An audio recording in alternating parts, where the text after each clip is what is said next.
प्यारे बच्चों नमस्कार। कैसे हो आप सभी। मैं आशा करता हूं कि आप लोग बहुत अच्छे होंगे, स्वस्थ होंगे और आप सभी की पढ़ाई भी बहुत ही अच्छी चल रही होगी।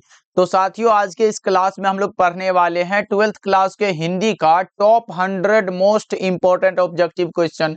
और ये सारा प्रश्न आपके मॉडल पेपर से सिलेक्ट किया गया है, इसलिए बच्चों आज के क्लास को बिल्कुल ध्यान से देखिएगा और इस क्लास में दिए जाने वाले सारे प्रश्नों को आप लोग अच्छे से याद भी करते चलिएगा। ओके जी, चलिए फिर क्लास को स्टार्ट करते हैं। और पहला नंबर सवाल आपके सामने है, तो आंसर को चैट सेक्शन में जरूर लगाते चलिएगा। देखिए, पहला नंबर सवाल पूछा जा रहा है, दिल छोटा करना मुहावरे का अर्थ क्या होगा।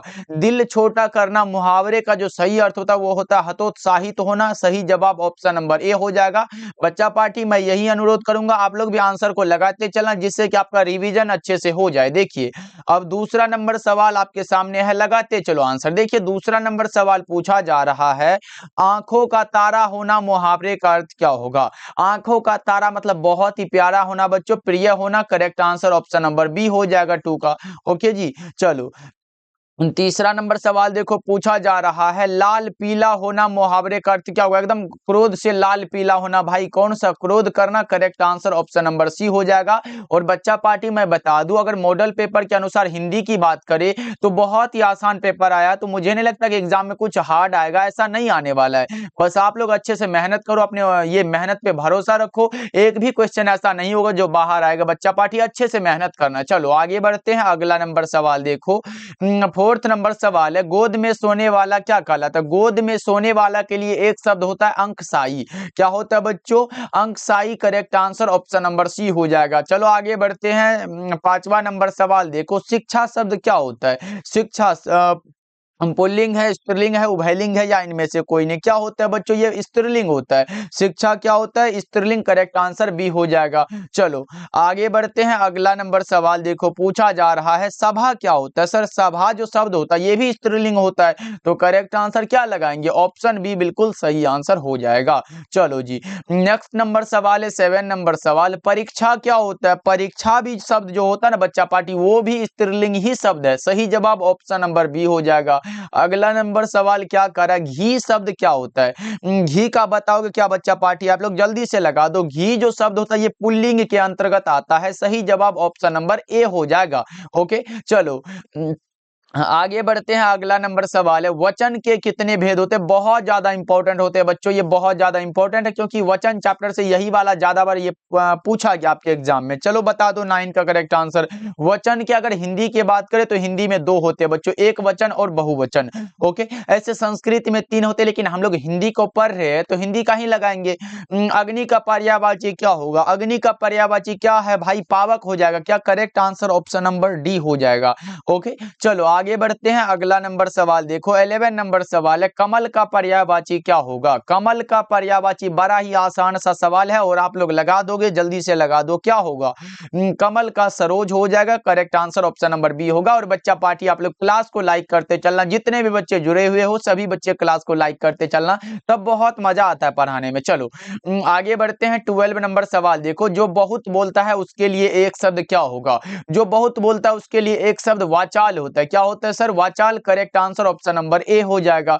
चलो हाँ, आगे बढ़ते हैं, 13 नंबर सवाल है, जो पुरुष अभिनय करे उसके लिए एक शब्द क्या होता है। जो पुरुष अभिनय करे उसके लिए हम लोग कह सकते हैं अभिनेता हो जाएगा। अगर स्त्री अभिनय करती तो वो अभिनेत्री कहलाती है, ये भी आप लोग याद रख लो। चलो जी आगे बढ़ते हैं, नेक्स्ट नंबर सवाल पूछा जा रहा है, 14 नंबर सवाल है, जल में रहने वाली सेना के लिए एक शब्द क्या होगा। जल में रहने वाली सेना के लिए जल्दी से बता दो। 14 नंबर सवाल आपके फोन के स्क्रीन पर है और आप लगा रहे हो सर इसे हम लोग नौसेना कहते हैं। Correct answer option number C हो जाएगा। चलो आगे बढ़ते हैं, अगला नंबर सवाल है, तीव्र बुद्धि वाला के लिए एक शब्द क्या होता है। तीव्र बुद्धि वाला कुशाग्र बुद्धि वाला कहलाता है बच्चों। करेक्ट आंसर ऑप्शन नंबर ए होगा। 15 का ए लगा रहे हो आप लोग तो बहुत अच्छे कर रहे हो। चलो आगे बढ़ते हैं, 16 नंबर सवाल है, कमल नयन शब्द में कौन सा समास है। देखो कमल नयन, कमल के समान, नयन के समान, किसके समान, तो कमल के समान। यहाँ पे तुलना हो रहा है बच्चों, आप लगाओगे सर कर्मधारय समास। करेक्ट हो जाएगा। आगे बढ़ते हैं, 17 नंबर सवाल है, आजीवन शब्द में कौन सा समास है? आजीवन में हमारा अव्ययी भाव समास करेक्ट हो जाएगा। आजीवन में कैसा समास बच्चों? अव्ययी भाव समास। सही जवाब ऑप्शन नंबर ए हो जाएगा। चलो 18 नंबर सवाल है, अग्रज अनुज शब्द कौन समास है? अग्रज और अनुज बीच में जो ये लाठी लगा रहे ना भाई, ये हमारा द्वंद्व समास। करेक्ट आंसर बी हो जाएगा। चलो और अगला नंबर सवाल है आपके सामने, बताते चलो बच्चा पार्टी, फटाफट से कर लेते। वैसे आप लोगों को ये सारा प्रश्न याद ही होगा। देखो नवरत्न में कौन सा समास है? नंबर का बोध हुआ द्विगु समास। देखो कितना आसान आसान सवाल है ना मेरे भाई, इसी प्रकार से याद करते चलना। आयुष्मान का पर्यायवाची क्या होगा? आयुष्मान का पर्यायवाची हो सकता है चिरंजीवी। क्या होगा बच्चों? चिरंजीवी। करेक्ट आंसर बी हो जाएगा। 20 का सारे बच्चे बी लगा सकते हो। चलो आगे बढ़ते हैं। 21 नंबर सवाल है, पृथ्वी का पर्यायवाची क्या होगा? पृथ्वी का पर्यायवाची पूछा गया। कितना आसान सा सवाल है सर, भूमि हो जाएगा करेक्ट आंसर। आगे बढ़ते हैं, हमारे साथ आंसर को जरूर लगाते चलोगे। संधि के कितने भेद होते हैं? तो बच्चों हमने कितना बार बता चुका है, स्वर संधि, व्यंजन संधि, विसर्ग संधि। कितना हुआ? 3 हुआ ना। सही जवाब ऑप्शन नंबर सी बिल्कुल सही आंसर हो जाएगा। याद रखने वाली चीजें हैं, ये सब याद रखोगे आप लोग। चलो आगे बढ़ते हैं, अगला नंबर सवाल है 23 नंबर सवाल है, दिगंबर का संधि विच्छेद क्या होगा? दिक जोर अंबर कौन सा में दिया गया? सही जवाब ऑप्शन ए होगा। 23 का ऑप्शन नंबर ए लगा सकते हो आप लोग। और बच्चा पार्टी, और अगर अभी तक आप लोगों ने सब्जेक्टिव में कुछ भी ना पढ़ा हो तो हमने जो तैयार किया है फिजिक्स, केमिस्ट्री और बायोलॉजी के इंपॉर्टेंट क्वेश्चन वाला नोट्स, उससे आप लोग अभी से पढ़ के अच्छे नंबर ला सकते हो। तो लास्ट यानी कि आप 30 डे अच्छे से पढ़ लेते हो ना भाई, मात्र आपको एक सब्जेक्ट में हम देंगे 50 से 60 क्वेश्चन। ये सब्जेक्टिव में होगा बच्चा पार्टी। इतना को अगर एक सब्जेक्ट में याद करते हो तो मुझे नहीं लगता कि शॉर्ट हो लॉन्ग हो एक भी क्वेश्चन छूट जाएगा। इसी प्रकार से हम फिजिक्स, केमिस्ट्री और बायोलॉजी तीनों का दे रहे बच्चा पार्टी, जरूर लीजिएगा।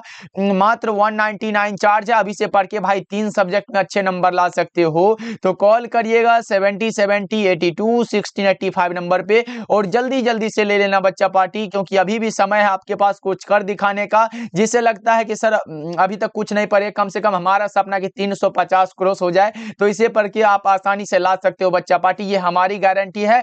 बस आपको पढ़ने का ये दायित्व निभाना पड़ेगा भाई, क्योंकि बहुत ज्यादा इंपॉर्टेंट क्वेश्चन है, इसलिए जरूर लीजिएगा। सारे बच्चे इसे पढ़ लेना। ओके जी, चलो आगे बढ़े बच्चों। चलो जी अगला नंबर सवाल है 24 नंबर सवाल है, यशोदा शब्द का संधि विच्छेद क्या होगा? यशः जोड़ दा बराबर यशोदा होता है। कौन सा? यशोदा। करेक्ट आंसर डी हो जाएगा बच्चों। चलो आगे बढ़ते हैं। 25 नंबर सवाल है, और ये हिंदी और इंग्लिश दोनों मीडियम के लिए बच्चा पार्टी, घबराना नहीं है।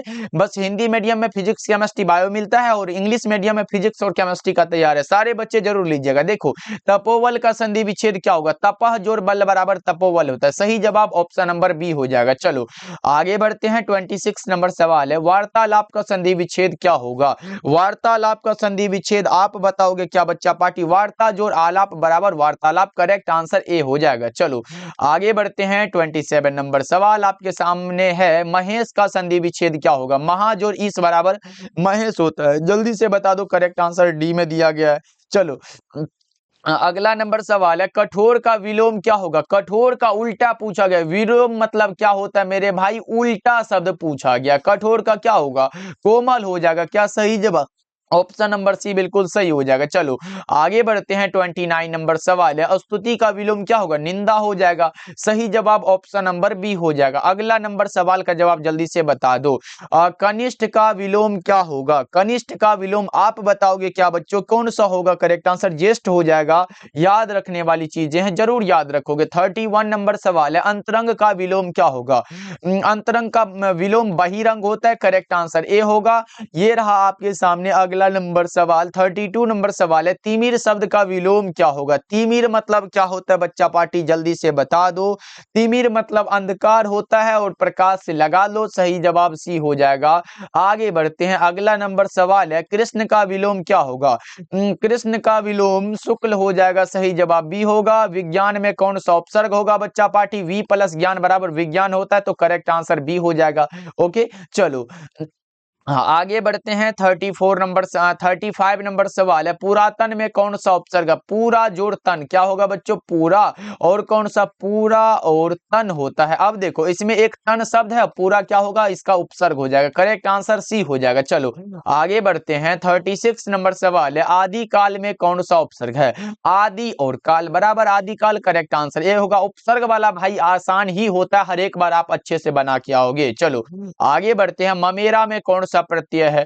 मम जोर एरा। मम जोर एरा बराबर ममेरा। करेक्ट आंसर ए होगा। बच्चा पार्टी क्लास को लाइक करते चलना बहुत गलत बात है, और जितने बच्चे नए जुड़ रहे हो सब्सक्राइब करते चलना बच्चा पार्टी, अभी से लेके एग्जाम तक तहलका मचाने के लिए। देखो पढ़ाई में कौन सा प्रत्यय है? पढ़ जोर आई। आई कहाँ है? तो ऑप्शन ए में दिया गया है। चलो हाँ, आगे बढ़ते हैं। 39 नंबर सवाल है, दिखावट में कौन सा प्रत्यय? दिख जोर आवट। आवट कहाँ है? करेक्ट आंसर डी में दिया गया है। करेक्ट आंसर डी बिल्कुल सही हो जाएगा। चलो आगे बढ़ते हैं। 40 नंबर सवाल है, शास्त्र शब्द का विशेषण क्या होगा? शास्त्र का पूछा गया बच्चों, कौन सा होगा? शास्त्रीय हो जाएगा क्या? शास्त्रीय बिल्कुल करेक्ट आंसर है। 40 का ऑप्शन नंबर बी हो जाएगा। चलो आगे बढ़ते हैं बच्चा पार्टी। अगला नंबर सवाल 41 नंबर सवाल है, रंग का विशेषण क्या होगा? रंग का विशेषण बता दो, जल्दी से बता दो आप लोग, कौन सा करेक्ट आंसर हो जाएगा? रंग का रंगीन। करेक्ट आंसर डी हो जाएगा। आगे बढ़ते 42 नंबर सवाल है, वेद का विशेषण क्या होगा? जो संज्ञा और सर्वनाम की विशेषता को बतलाता हो वही हमारा विशेषण होता है। वेद का वैदिक। वेद का क्या होगा बच्चों? वैदिक। करेक्ट आंसर ए होगा। आचार्य का आचार्य में कौन सा संज्ञा है? जल्दी से बता दो। अच्छा बता दो। आचार्य भाई बहुत प्रकार के होते हैं, दुनिया में कई सारे आचार्य हैं, इसलिए हम कहेंगे कि सर उसके आचार्य का एक जाति कह सकते हो, जातिवाचक के अंतर्गत आते हैं। चलो यहाँ पे कोई विशेष आचार्य का नाम नहीं दिया गया। देखो चतुराई में कौन सी संज्ञा है? चतुर आई। बता दो कौन सा होगा? चतुर आदमी को देख सकते लेकिन उसके अंदर के चतुराई को नहीं देख सकते भाई, तो बता दो कौन सा होगा हमारा? भाववाचक। करेक्ट आंसर हो जाएगा। गुच्छा शब्द में कौन सी संज्ञा? जल्दी जल्दी से बता दो, गुच्छा में संज्ञा कौन सा होगा? देखो गुच्छा मतलब बहुत सारा, एक साथ बहुत सारा, समूहवाचक हो जाएगा ना। चलो आगे बढ़ते हैं। 46 नंबर सवाल है, प का उच्चारण स्थान क्या होता है? हमने बताया था कि अगर प आए, फ आए, ब आए, भ आए या फिर म आए, ये सब का ओष्ठ होता है। क्या होता है बच्चों? ओष्ठ। करेक्ट आंसर सी हो जाएगा। आगे बढ़ते हैं। 47 नंबर सवाल है, द का उच्चारण स्थान क्या होगा? द का उच्चारण स्थान बता दो, दंत हो जाएगा। द का दंत यानी कि त पूछे, थ पूछे, द पूछे या फिर ध पूछे या दंत न, ये सब पूछा जा रहा है तो आप आंख बंद के ऐसे करके दंत लगा देना बच्चा, सही हो जाएगा। चलो आगे बढ़ते हैं। वैसे अगर उच्चारण स्थान की बात करें तो बच्चा पार्टी 3 से 4 ऑब्जेक्टिव आ जाता है आपके एग्जाम में। देखो क का उच्चारण स्थान क्या क्या होगा? क से कंठ लगा लो, सिर्फ इतना ट्रिक के माध्यम से याद रखो। कंठ वाला कहाँ दिया गया?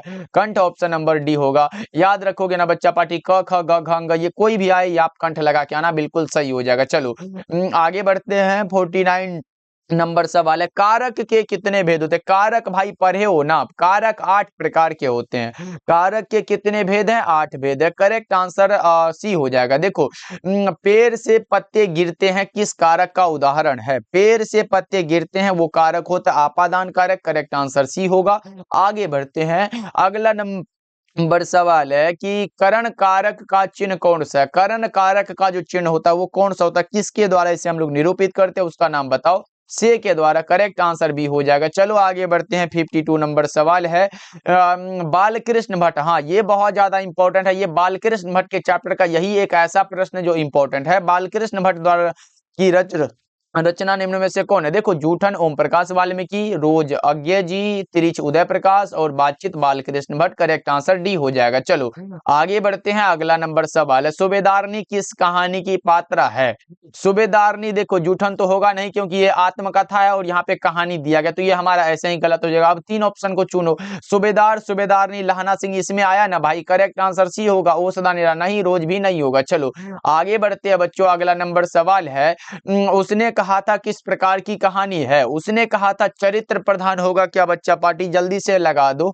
ऐसे हमें लगता है कि ये चरित्र प्रधान करेक्ट आंसर होना चाहिए, ऐसे होता है कर्म प्रधान, तो यहाँ पे कर्म प्रधान नहीं दिया गया, इसलिए करेक्ट आंसर आप लोग ए को लगा सकते हो, बिल्कुल करेक्ट हो जाएगा, जो कि चंद्रधर शर्मा गुलेरी के द्वारा लिखा गया। देखो रामधारी सिंह दिनकर की रचना निम्न में से कौन है? वही वाला अर्धनारीश्वर वाला बात हो गया, करेक्ट आंसर बी होगा। संपूर्ण क्रांति जयप्रकाश नारायण, तिरीच उदय प्रकाश, शिक्षा जय कृष्ण मूर्ति, ये सब नहीं होने वाला है। चलो आगे बढ़ते हैं। 56 नंबर सवाल है, रामधारी सिंह दिनकर का जन्म स्थान कहाँ है? सिमरिया बेगूसराय बिहार में है, Simaria Begusarai Bihar, correct answer D हो जाएगा। चलो आगे बढ़ते हैं। 57 नंबर सवाल है, रामधारी सिंह दिनकर किस युग के कवि थे? युग पूछा गया ना बच्चा पार्टी, छायावाद उत्तर युग लगा लो ना, करेक्ट हो जाएगा ना। चलो आगे बढ़ते हैं। 58 नंबर सवाल है, निम्न में से किस कहानी में गैंग्रीन का उल्लेख है? गैंग्रीन नामक बीमारी का जो उल्लेख है वो रोज चैप्टर में, जिसके रचनाकार का नाम बताए तो बच्चा पार्टी ये अज्ञेय जी है। चलो आगे बढ़ते हैं। 59 नंबर सवाल है, रोज शीर्षक कहानी की नायिका कौन है? नायिका मालती है भाई, करेक्ट आंसर भी होगा। अब एक प्रश्न आप लोगों से ये रहा, बता दो कि मालती के पति का नाम क्या था? मालती के पति का नाम लगा दोगे क्या? अगर लगा दिए तो एक प्रश्न और रहा आपसे कि मालती महेश्वर के संतान का नाम क्या था? ये भी आप लोग चैट सेक्शन में बताओगे। ओके चलो आगे बढ़ते हैं। अगला नंबर सवाल 60 नंबर सवाल है, अज्ञेय के पिताजी का नाम क्या था? अज्ञेय के पिताजी का नाम था डॉक्टर हीरानंद शास्त्री। क्या नाम था बच्चा पार्टी? डॉक्टर हीरानंद शास्त्री। माता जी का नाम था व्यंती देवी। क्या था बच्चा? व्यंती देवी। ये भी याद रख लो, इंपॉर्टेंट है, आएगा तो लगा के आओगे। चलो 61 नंबर सवाल है, भगत सिंह की रचना निम्न में से कौन है? वही वाला लगा रहे हो क्या? संपूर्ण क्रांति गलत हो जाएगा, उसने कहा था गलत है। ओस नानीरा गलत है। एक लेख और एक पत्र, जो कि एक प्रकार का ऐतिहासिक पत्र है, करेक्ट आंसर ए हो जाएगा बच्चा पार्टी। चलो आगे बढ़ते हैं। 62 नंबर सवाल है, चोर कैसे ताल है? चोर कैसे ताल है बच्चों? आप लगाओ सर उथले हो सकता है क्या? उथले, करेक्ट आंसर ऑप्शन ए बिल्कुल सही आंसर है। चलो आगे बढ़ते हैं। अगला नंबर सवाल है, बिस्नी किस एकांकी की पात्रा है? बिस्नी सिपाही की मां मोहन राकेश वाले चैप्टर में इसका नाम है बच्चों, करेक्ट आंसर सी होगा। जिस प्रकार मुन्नी, मानक, कुंती, ये सब कौन है? ये सिपाही की मां की एक पात्रा है, याद रखोगे आप लोग, पात्रा कह सकते हो। चलो आगे बढ़ते हैं। 64 नंबर सवाल है, ओ सदानीरा शीर्षक निबंध के निबंधकार कौन है? ओ सदानीरा निबंध है, जगदीश चंद्र माथुर की रचना है, करेक्ट आंसर ए हो जाएगा। चलो आगे बढ़ते हुए से हजारी प्रसाद द्विवेदी के बारे में तो हम लोगों ने 10th में ही पढ़ चुका कि वो क्या नाम था चैप्टर का नाम?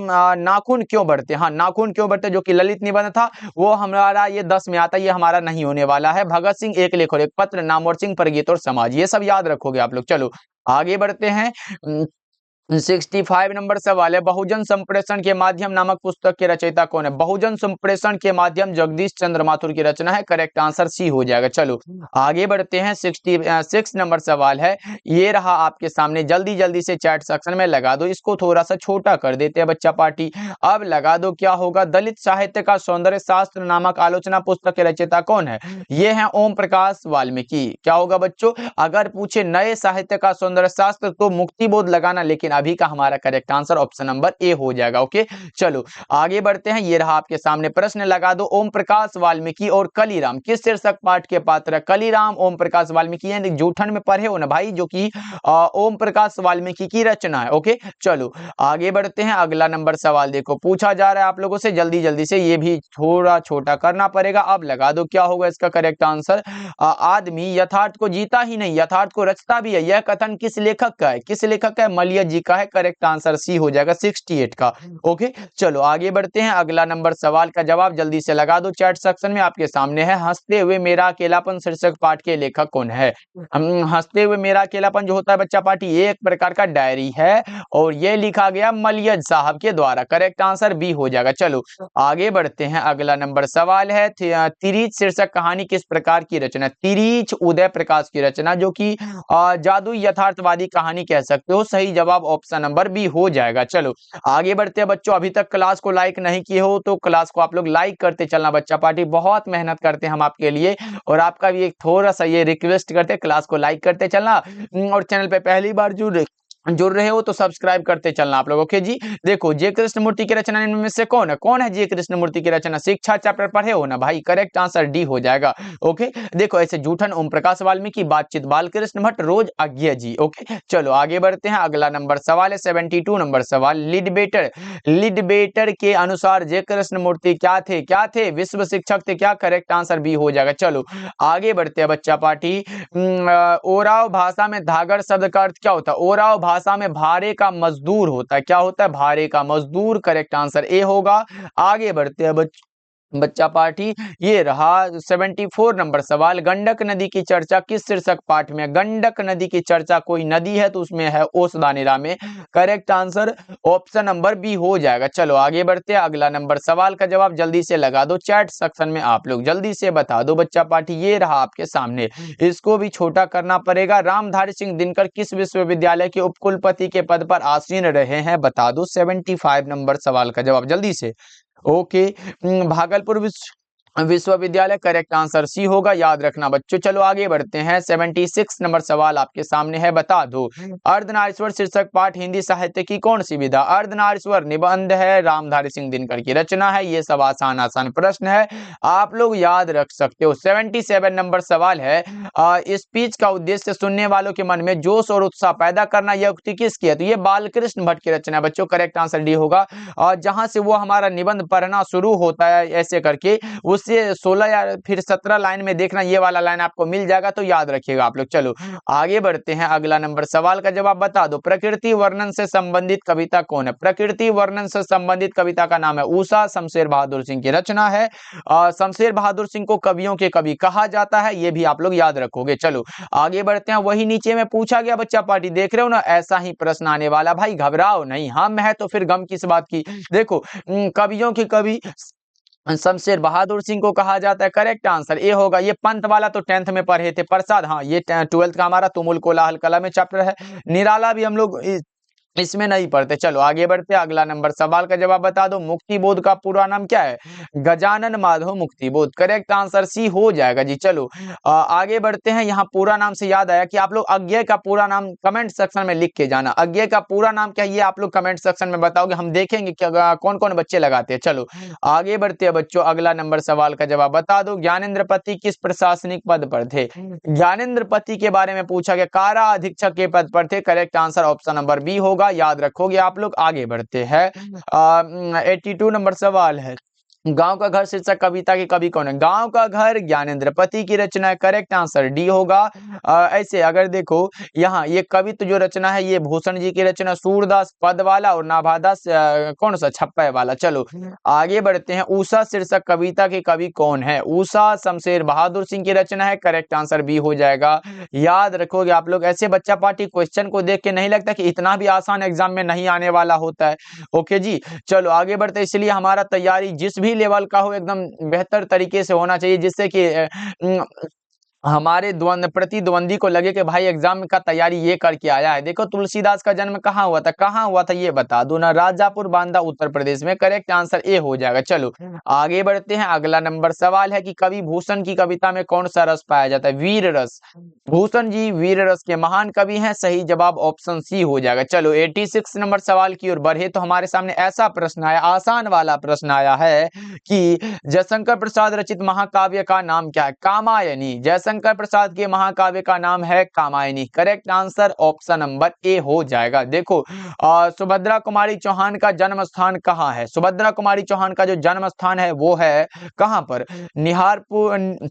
Nihalpur Allahabad Uttar Pradesh. Correct answer D होगा। लेकिन याद रखोगे सुभद्रा कुमारी चौहान का जन्म हुआ था 16 अगस्त 1904 को, निधन हुआ था 15 फरवरी 1948 को। निधन हुआ था कार दुर्घटना में, और नागपुर से जबलपुर आपसी में, ये याद रखोगे। चलो बसंत पंचमी के दिन। चलो अगला नंबर सवाल का जवाब बता दो पुत्र वियोग शीर्षक कविता की कवित्री कौन है? Subhadra Kumari Chauhan. Correct answer A होगा, याद रखोगे। चलो आगे बढ़ते हैं। अगला नंबर सवाल है कि खोया हुआ खिलौना, ये रहा आपके सामने प्रश्न और बताओगे आंसर क्या होगा। मेरा खोया हुआ खिलौना अब तक मेरे पास ना आया, यह पंक्ति जो किस शीर्षक कविता की है? मेरा खोया हुआ खिलौना, ये सुभद्रा कुमारी चौहान अपने पुत्र के लिए, अपने पुत्र को ये खिलौना मानती है। मतलब इसी प्रकार इसका खिलौना क्या है, उनका पुत्र है। अब बता दो, मतलब इसके पास ना आया, इसको छोड़ के चला गया, ये पुत्र भी कविता की ये लाइन है। करेक्ट आंसर ए हो जाएगा। चलो आगे बढ़ते हैं, अगला नंबर सवाल 90 नंबर सवाल आपके सामने है और आप क्या लगा रहे हो आंसर जल्दी से बता दो। पंचायती राज में जैसे खो गए पंच परमेश्वर, ये कविता है, ये लाइन जो है ये लिया गया है गांव का घर कविता से, जो कि ज्ञानेंद्र पति के द्वारा ये लिखा गया। चलो आगे बढ़ते हैं बच्चों, अगला नंबर सवाल आपके सामने है और आप क्या लगाओगे आंसर चैट सेक्शन में जल्दी से बता दो। पूछा जा रहा है, प्यारे नन्हे बेटे को कविता का नायक जो वो कहाँ का रहने वाला है। भिलाई छत्तीसगढ़ लगा सकते हो बच्चों। करेक्ट आंसर ए हो जाएगा। चलो आगे बढ़ते हैं, 93 नंबर सवाल पूछा जा रहा है, दानव दुरात्मा एक मानव की आत्मा की है पंक्ति किस शीर्षक कविता की है। दानव दुरात्मा एक मानव की आत्मा, एक जन जन का चेहरा, एक से लिया गया गजानन माधव मुक्ति बोध की रचना है। चलो आगे बढ़ते हैं बच्चों, 93 नंबर सवाल है, छत्रसाल दशक शीर्षक कृति के रचनाकार कौन है। छत्रसाल दशक बताओ जी, कितना आसान सा सवाल है। भूषण जी की रचना छत्रसाल दशक, महाराज छत्रसाल की वीरता का बखान इन्होंने किया है, याद रखोगे आप लोग। ओके, और शिवा बावनी, हाँ शिवा बावनी में ये शिवाजी की वीरता का बखान किया और छत्रसाल दशक में महाराज छत्रसाल की वीरता का बखान किया किसने, भूषण जी ने। चलो आगे बढ़ते हैं, कवि जायसी की रचना निम्न में से कौन है। देखो कवि भूषण जी, करबक मलिक मोहम्मद जायसी, ऊषा शमशेर बहादुर सिंह, छप्पन नाभादास। करेक्ट आंसर बी हो जाएगा हमारा। चलो आगे बढ़ते हैं, 95 नंबर सवाल है आपके सामने, चित्रलेखा, लेखा नहीं मेरे भाई, यहाँ पे होना था, यहाँ पे एक चीज होना था कि यहाँ पे होना था चित्र रेखा, रेखा वाला बात है भाई। अब लगा दो, चित्र रेखा है, कहरा नामा है, ये सब अगर आ रहा है ना भाई, आप लगाओ मलिक मोहम्मद जायसी। करेक्ट आंसर डी होगा। ये पद्मावत है, ये सब क्या है, मलिक मोहम्मद जायसी की रचना है। चलो आगे बढ़ते हैं, अगला नंबर सवाल है, जायसी किस भक्ति शाखा के कवि है। जायसी को प्रेम के पीर के कवि कहा जाता है, तो प्रेम मार्गी कह सकते हो। करेक्ट आंसर ए हो जाएगा। चलो आगे बढ़ते हैं, सूरदास किस काल के कवि है। सूरदास जी भक्ति काल में आते हैं बच्चों। हमने बताया है कि आपके काव्य खंड में शुरू के 4 कवि देखो, मलिक मोहम्मद जैसी, सूरदास, तुलसीदास, नाभादास, ये दास वाले भाई भक्ति काल में ही आते हैं। तो करेक्ट आंसर भी होगा, सिर्फ इतना याद रख लो, दास वाले भक्ति काल। ओके चलो आगे बढ़ते हैं, अगला नंबर सवाल का जवाब बता दो। 98 नंबर सवाल है, पाठ्य पुस्तक में सूरदास रचित पद कहां से संकलित है। सूरसागर से लिया गया, सूरदास की रचना सूरसागर से लिया गया, याद रखोगे आप लोग बच्चों। चलो आगे बढ़ते हैं, अगला नंबर सवाल है 99 नंबर सवाल, तुलसीदास रचित सर्वश्रेष्ठ महाकाव्य कौन है। सर्वश्रेष्ठ महाकाव्य है रामचरितमानस। क्या है बच्चों, रामचरितमानस। करेक्ट आंसर बी हो जाएगा। चलो आगे बढ़ते हैं, और आज के क्लास का ये रहा हमारा लास्ट सवाल, बता दो निम्न में से किसे लोकनायक कहा जाता है। लोकनायक जो कहे जाते हैं उसका नाम है Jayaprakash Narayan. Correct answer option number A हो जाएगा बच्चा पार्टी। चलो जी, आज का क्लास आपको कैसा लगा कमेंट करके जरूर बताना बच्चा पार्टी, और चैनल पे पहली बार जुड़ रहे हो सब्सक्राइब जरूर करिएगा बच्चों। ओके चलो जी, मिलते हैं फिर अगले क्लास में। आप लोग अपना ध्यान रखिएगा, क्लास को लाइक कर लीजिएगा।